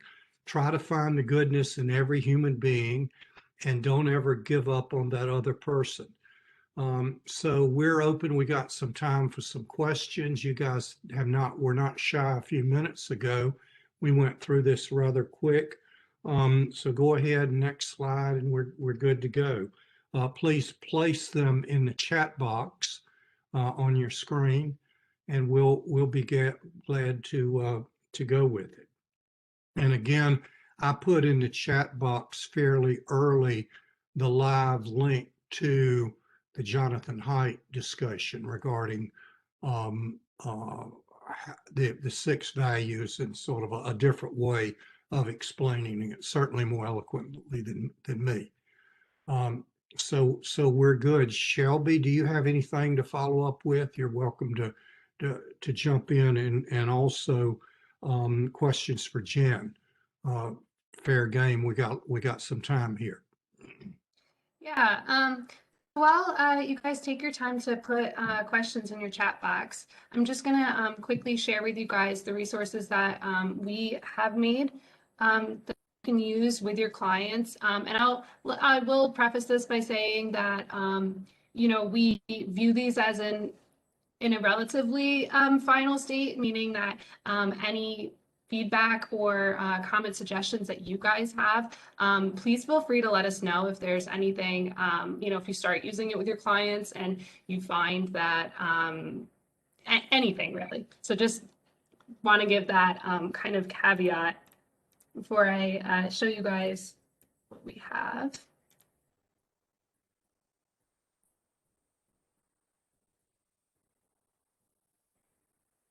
Okay.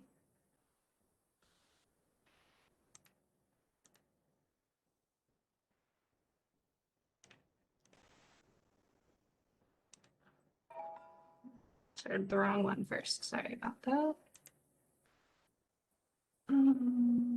Okay.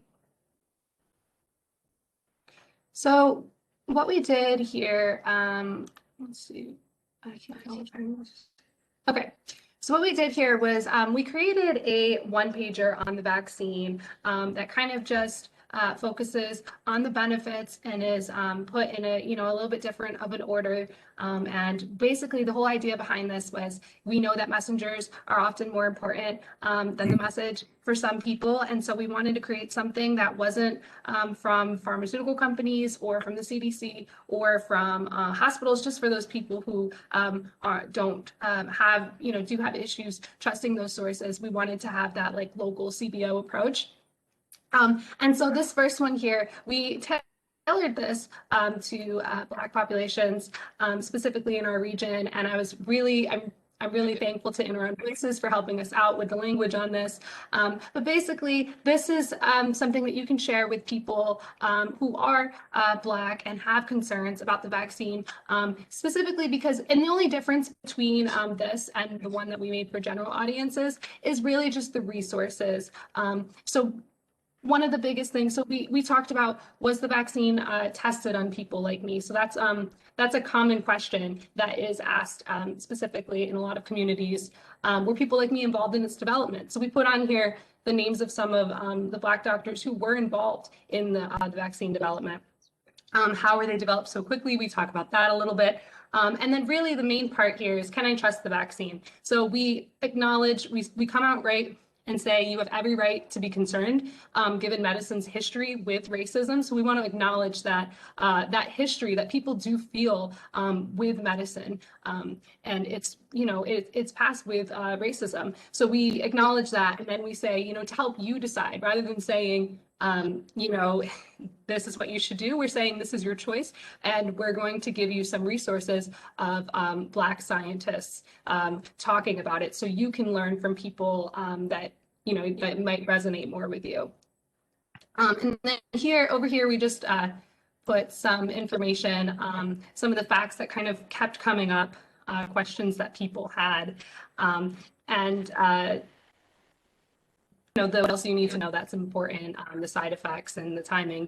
And then really this last part here, this is talking about how even after you get the vaccine, you still need to wear your mask and social distance. And we know that that's important because of what Jen had mentioned earlier today. So we wanted to make sure to include this. We also have a version of this that is for the Latinx communities that we're going to be translating into Spanish. And then the resources here for the can I trust vaccine, it will be all from Latino or Latina researchers and scientists. And then I will just quickly show you the last one.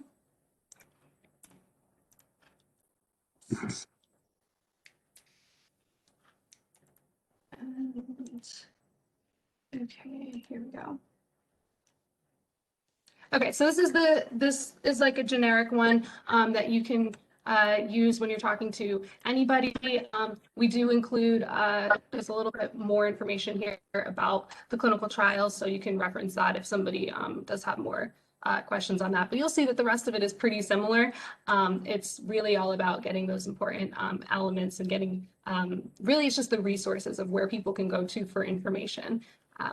So I'm going to share these with you guys. I'll send a follow-up email to everyone who attended with the recording from today, the PowerPoint, and these resources as well, just so you can use them with your clients. I also have a little one-pager on misinformation and sources that you can use to learn about how to recognize misinformation for yourself and for your clients, because this is a huge part of this, and we know that the best way to address misinformation is really to teach people how to recognize it themselves. So I will share those resources with you guys all after this as well.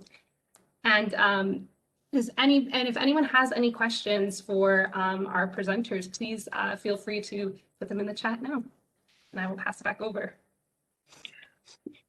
Well, I would just sort of add about the vaccine hesitancy, and the media seems to be obsessing right now over the white conservative voters are vaccine hesitant. And I've had a lot of experience at that with CDC and watching it shift. Those polling numbers are very fluid and have always been with respect to emergencies and vaccines or whatever the countermeasure is. And there's a difference between the abstract. Remember, it wasn't more than 3 months ago that the polling data showed that only 50% of healthcare workers were in favor of getting the vaccine. In the abstract, it's one thing. When you've got an opportunity to get the vaccine, it's a totally different decision logic. And it's important that if an authority figure, someone gets a vaccine and says it, that's why, it's the same way with voting. The little sticker, I voted today, I got my vaccine today, sort of reinforces the thinking, the intuitive, the subliminal message that it's okay. So anyway, I'll shut up here. You got a question, Dawn? Yeah, we do have one in the chat, and it's I have talked to a couple of people who have said that they are on the fence about whether or not to get the vaccine, but they have partners who are strongly against it. And this is a barrier for them. Any tips for communicating about this? Yeah, I mean, it is, that's a difficult decision. And sort of it is why does your partner, why are they against it? And is it possible to have a conversation with them as one avenue? Now that can get you into a meat grinder if somebody is far over on Dawn's scale of they're not going to do it and it doesn't matter. But you don't give up.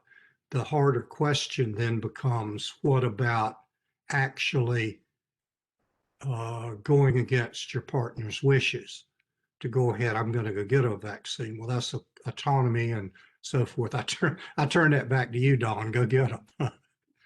I would just say that's a different situation because in this case, there are power dynamics that are at play, as Jean was just alluding to. And so whether or not in the context of that relationship, that might result in behaviors that are, detrimental to one partner or the other, or detrimental to the relationship. And I just mean that could be anything, right? That could be, it creates a communication rift to, it creates larger problems. And so I think I would start with probing the nature of the dynamic between the partners if you're talking to somebody one-on-one. So where are they at, and what if this person decided to get the vaccine, help them to explore that. If they decided to get the vaccine, how do they think this will affect the dynamic in their relationship, and what are the practical consequences of that for them?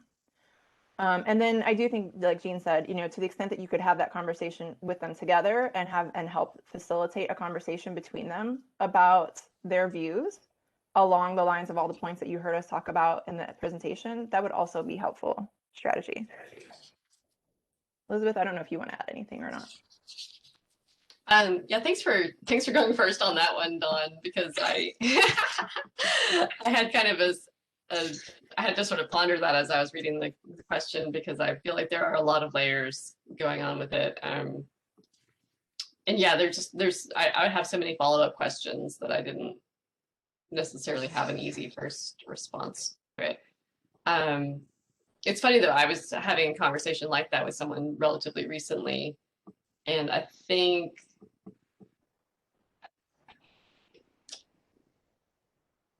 yeah, I mean, assuming that it's not a safety issue or something like that, or like, I mean, emotional or physical safety, I think that it's then more about asking questions like, well, I mean, do you make other medical decisions, on your own, and what does that look like? Okay, so more like different political beliefs then. Thank you for clarifying, Dana. Yeah, so I mean, sometimes you go into the voting booth and you vote differently than your partner, and I think it might be one of those things where, you agree to disagree. I mean, I think a lot of people make medical decisions that are a little different than what their partner would choose on a pretty regular basis, like. I always like your teenage, when you're about to scream at your teenagers for the 13th time. Ask questions. Ask questions, but you have to get your mind in the right spot. I mean, you taught me that.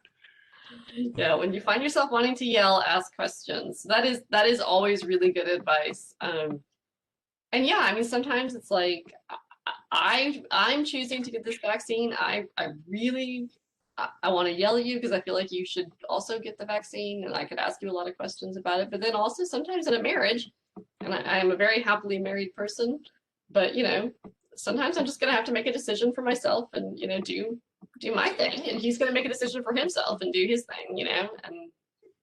Yeah, Dana is putting in a chat box, not the safety issue, it's different political beliefs. So good. Yeah, I mean, some people are just going to have different choices. And that's your ballot box and whatever. Go ahead, Dawn. Yeah. Well, I was just going to say, I'll give a personal example, which is my brother would probably kill me if he knows I'm talking about him. But he's an emergency room nurse, and he has seen a lot of relative from his perspective, a lot of people come in with adverse reactions to the vaccine, or who got COVID after getting their vaccine. And so he's very hesitant to get it. And also his rationale is, I'm exposed to COVID probably every day when I go to work. And so why should I? He's like, and so far it's been fine, right? And so I find myself here trying to convince my brother, the nurse, to get the vaccine. But one of the things that actually, where I feel like we had a breakthrough is, and this goes to like finding facts that are relevant to your audience, is we actually talked about the different vaccines. And so when the Johnson & Johnson vaccine was approved, we talked about that one relative to the other ones in terms of both side effects and efficacy. And the thing that mattered to him, and of course this turns out to be true for all three of them, is the 100% prevention against death, right? And so I said, look, for me, as your sister, I miss you all. I want to come visit. I want to see my nieces and nephews.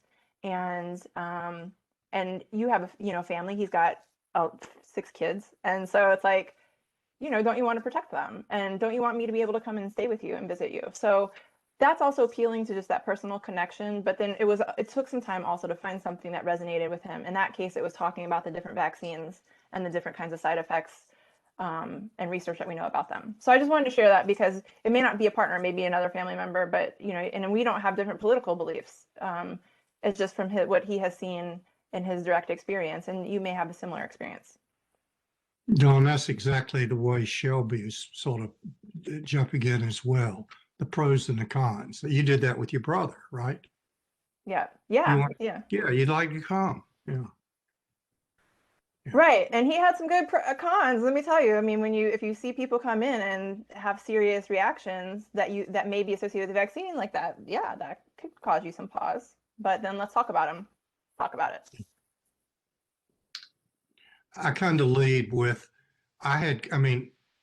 despite the accent and the demographics, I'm a longtime tax and spend big government liberal.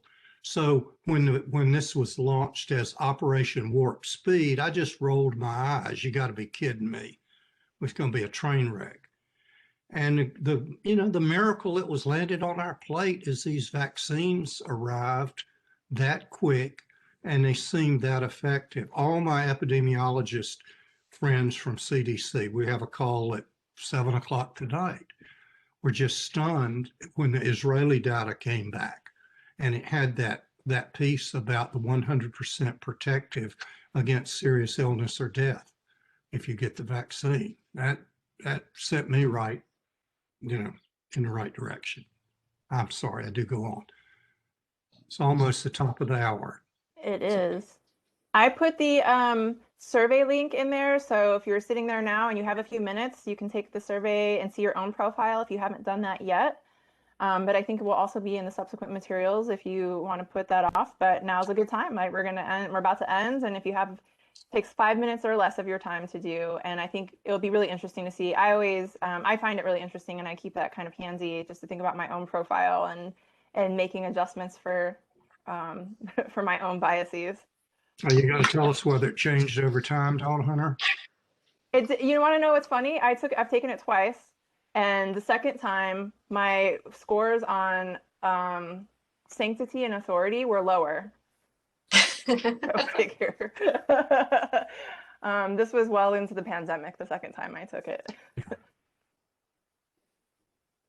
And to be fair, we only score them one time for the data. Well, I guess I won't talk for Barbara, because we have a way of, in those two slides Barbara put up, the before and the after the North Carolina cohort, they were not the same people just taking the test a second time and knowing how to game it. Anyway, enough. Shelby, your folks are great. I'm glad they jumped in. I hope this is useful.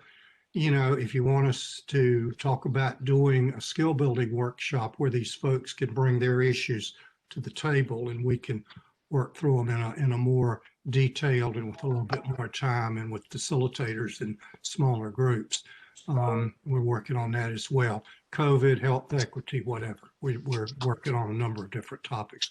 We've had a lot of luck with this also with the faith health community in the greater Minneapolis area, and working with them on using this as well. Very interesting stuff. Anyway, enough. Shelby, thank you. Yeah, I want to thank you guys so much for your presentation. I think that this was phenomenal. I learned a ton, and I'm hoping that everybody else did too. So thank you so much for working with us on this. We're very happy to have you. And we will get you the PowerPoints, right? Shelby, Yeah. we'll have to send them to you with Dropbox or something, but we will. Sounds good. Can you handle that? I can get it sent. Okay. All right. Yep. All right. Thanks, everyone. Thank you so much. Sounds good. Thank you all for coming. Wonderful presentation. Thank you.